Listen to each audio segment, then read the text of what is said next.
PDEA agent, Jonathan Morales. Napakaganda nung mga inilalahad ninyo, talagang nakakapagmulat ng mata. At karamihan ngayon sa mga Pilipino ay nakatutok dito sa ginagawa ninyong paglalahad. Sa mga ipinakita ninyo, doon sa mga ikinuwento ninyo, mayroon akong tanong. Sino dito yung may kaugnayan sa delivery ng mali-maletang pera sa Diamond Hotel? Kung meron, magtaas ng kamay. Kung wala naman, susunod na tanong. Sino rito ang may kaugnayan sa pagdadala ng mga maletang may lamang pera kay Bongbong Marcos? Pakitaas ang kamay.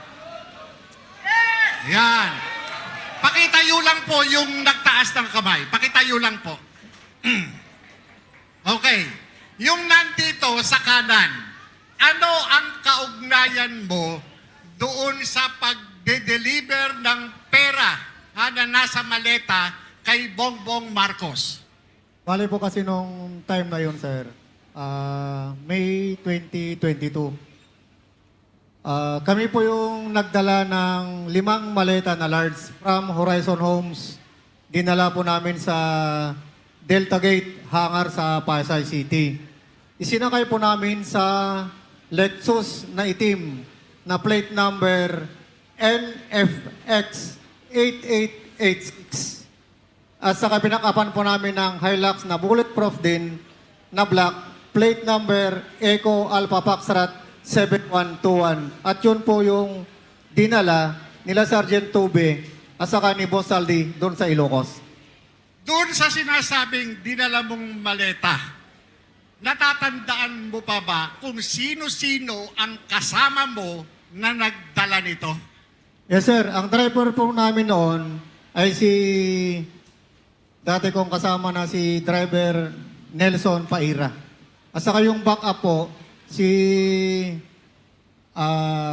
Ronnie Sevilla po. Hindi ko matandaan kung sino po yung nakaupo doon sa backup. At itong mga kasama mo, mga ano ito?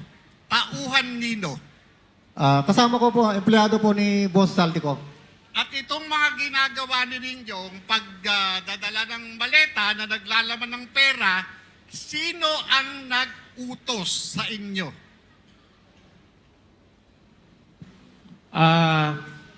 Sir, ako yung kasama ni Kong Saldi na nagdala doon sa Ilocos Norte sa Paway. Ulitin ko yung tanong sino ang nag-utos sa pagdadala ng maleta? Si Kong Saldi, sir. Yon.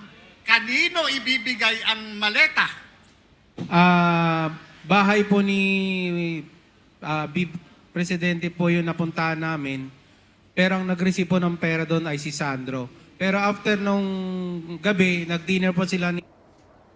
Ito talagang athlete namin. Fitness goals talaga. I love how you're always... From Horizon, dinala nyo sa hangar, tama? Yes po, tama sir. Ilang maleta ang dala ninyo?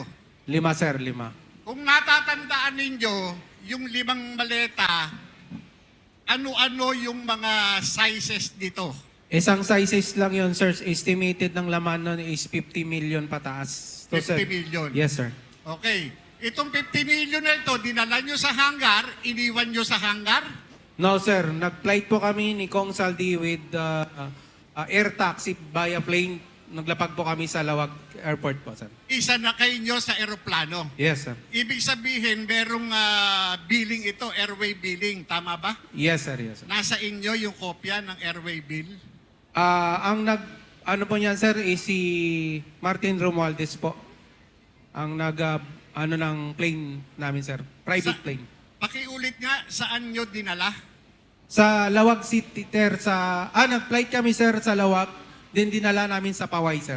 Pagdating sa Lawag Airport, papaano kayo nag-transport? By boat? By land? Papaano? By land po, sir. Bali, may sumundo na po sa amin doon ng mga PNP. Uniform personnel, sir. Uniform personnel assigned saan? assign po ni President Marcos po. Ano ito? Mga PSPG? Provincial Halo na sir kasi police? may nakita kong may SWAT na sir nag-escort sa amin. Yung mismong tumanggap, yung mismong kasama nyo na sumalubong sa inyo, ano ito? Anong unit? Kung alam ninyo, ha? May SWAT sir at saka local PNP siguro. I think PSPG sir. Okay, so pagdating magmula doon sa airport, dumiretso kayo sa... Saan kayo dumiretso? Sa bahay ni sir, Bongbong Marcos sir. Sa bahay ni Bongbong Marcos. Yes sir. Papaano nyo nalamang bahay ni Bongbong Marcos? Binanggit po na sa akin ni Kung Saldi, pupunta po kami sa bahay nila sir. Sinabi ng boss mo Yes sir. na Pupuntahan namin po yung bahay ni President Bongbong Marcos sir. yung boss nyo na si Saldico. Yes sir. Okay, pagdating doon sa bahay, sino ang sumalubong? At Ang sino sumalu- ang tumanggap nung dala ninyong maleta? Ang sumalubong sa amin sir si Kong Sandro.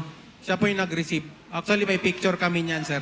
Pakiulit mo nga uli, sino itong Sandro na ito na sumalubong, na tumanggap ng maleta na naglalaman ng pera? Sino itong Sandro na ito?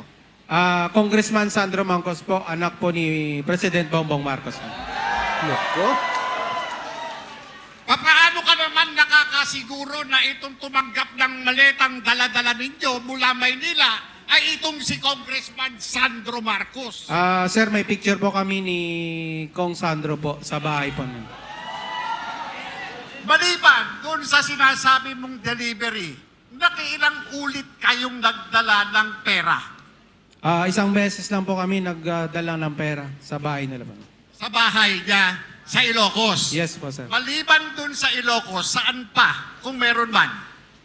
Yun lang po sir sa iba-ibang kasama ko po siguro yung kahatid siguro sir. Maliban sa iyo, sino-sino pa ang nagkaroon ng pagkakataon na mautusan ni Congressman Saldico na magdala ng maletang naglalaman ng pera dito kay Bongbong Marcos? Pakitaas ang kamay.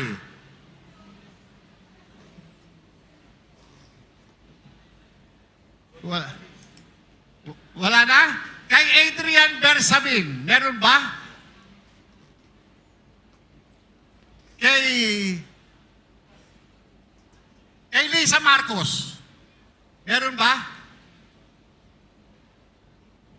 Wala, sir. Wala. Doon sa Executive Secretary, Sir, kay Bunuan, sir. pakiulit, kanino?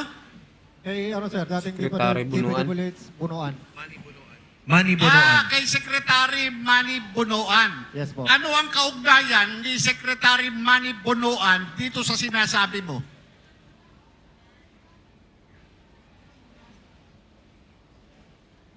Nag-CR, sir, yung nag-deliver.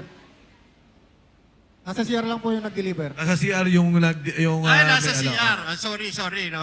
Maliban to kay Manny Bonoan, mayroon bang senador, na nagkaroon kayo ng pagkakataon na mautusan na magdala ng maleta? Mayroon ba? Taas ang kamay.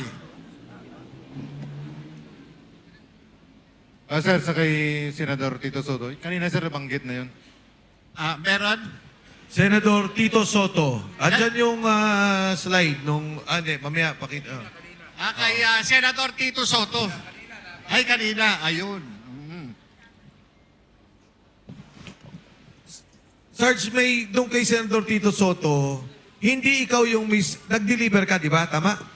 Bali, advance party kami sir sa team namin. May advance party, may close-in, may marketing. So kami yung team advance sa time na dyan sir. Nagdala ka ng maleta. Bali, kami yung una sa building nag-secure. Tama. Ngayon, pagdating ng convoy ni Boss Saldico, na ako nag-guide dun sa baba, sa basement. Tapos, binaba ng tropa yung malita. Tapos sila ni Boss, paakyat sa elevator. Kinuha ko yung dalawang malita, hinabol ko sa kanila Tinulungan para mo? makasabay. Opo, sir. Yung kasama ni Congressman Saldico at that time, active police officer. Yung SO niya nga si Police Major Ermelo Dichoso. Dichoso. Yes sir. Saka yung si Paul Estrada. Ito bang si Dichoso, si Major Dichoso, active pa to? Active yan sir, PSPG. Active pa? Anong unit niya ngayon? PSPG, ang alam ko dati sir, PSPG. Pero sa ngayon, PSPG. wala na akong alam din. Sir. Pero ngayon, Hindi ko na monitor sir kung kasi wala na sa amin. ito yung sinasabi na security officer nitong si Congressman Saldico. Opo sir. Ito rin ba yung kaparehong tao na kasama doon sa nagdala di umano ng maleta sa tanggapan ni Tito Soto? Opo sir, kasi kasama siya doon sa convoy. Siya yung close in doon ni boss. Siya yung SO. Saka kasama siya sa elevator packet. Meron akong gustong linawin dahil mayroon akong napanood na ayon dito kay Senator Tito Soto na hindi di umano kasya yung limousine doon sa parking ng building kung saan yung sinasabi mo na umikot pa. Ano ba yung totoo doon? Yung dumiretso Kasya sa yun, labas at umikot doon sa may Kasi yan sir, kanto? kasi yung sa side noon, yung sa picture, yun ang entrance papuntang lobby. Tapos sa sunod, yun yung papuntang basement. May video ako niyan. Sinend ko dun sa driver. Sabi ko, kasya ba ito? Kasi yung service niya dyan, GMC. Yung bulletproof na GMC po. Ibig sabihin, so eto no, dahil napanood ko yung video, yung nagpapaliwanag si Senator Soto at sinabi nga niya, wala siyang mark na executive assistant at yung sinasabi niya, yung kanyang naging executive assistant ay matagal nang patay. Ngayon, inulit ko yung yung testimonya mo at doon ko nakita na itong sinasabi mong Mark, Mark Tiksay. Mark Tiksay. Tama ba? Tama po. Ngayon, balik ulit tayo doon sa sinasabi mong maleta. Ilang maleta yung dinala doon sa sinasabi ninyong building, building di umano ni Tito Soto? 5 sir, 5. 5. Ano ito, magkakapareho ng laki? Opo, large. Malaki po yan. So kung ito large, naglalaman ito ng 70 milyon, 70 milyon, tama ba? Opo sir, sa estimated na laman niya. Kung ito ay 5, merong 350 milyon. 50 to 70, pero yung laman nun, 40 M lang sir sa estimate ko. Meron ba sa inyong nasabi itong amo ninyo kung para saan yung dala-dala ninyong pera? Dahil nga sinasabi nito si Tito Soto na wala siyang pwesto nung mga panahon na yun. Civilian siya. Yung time na yun sir, may picture ako, April 24, 2025. Nakita nyo sa slide. Ayan sir, nyo. Pakita. Okay, makaraan po. Yan Makaraan si po. Loven Badilla, yung advance team ko. Ito, nakatayo na ito. Opo. So Yung ito iba. yung building. Yung sa yan, sa entrance papuntang lobby. Sa Okay. elevator din. Dito ba dumaan sila? Hindi po, doon sa lobby sa baba. Sa baba. Sa baba. So itong building na to, anong floor? Kung alam mo anong floor yung tanggapan ni Tito Soto dyan sa building na yan? Dalawa daw yung pinagmimitingan dyan, sir. Fourth floor, tsaka yung isa, hindi ko kabisado yung anong floor. Fourth floor. Aba. Noong dinala ninyo yung maleta, nakarating ba sa kaalaman mo na itong maletang ito ay naibigay kay Tito Soto? Kung meron Opo, sir, kasi kasama po si Boss Saldico na umakyat sa opisina. Kasama ka. Hindi po, kami sa baba po ako. Sa baba. Nag-guide Ibig ako. sabihin, ang tanong ko, kung nakarating ba sa kaalaman ninyo bilang security ni Saldico, kung itong dala ninyong maleta ay natanggap ni Tito Soto? Natanggap po kasi siya Natanggap. yung Yun committee lang ang mismo. gusto ko malaman. Kung natanggap o hindi natanggap. So, natanggap. Natanggap po. Ibig sabihin, natanggap. Ngayon, maliban doon sa delivery na yun, naulit ba yun? Yun lang yung participation ko dyan, sir. Yun lang ang participation mo. Ngayon, gusto kong balikan yung tungkol dun sa media. Pwede ko bang malaman kung sino yung Arnold Clavio na binabanggit ninyo? Ano ba yun?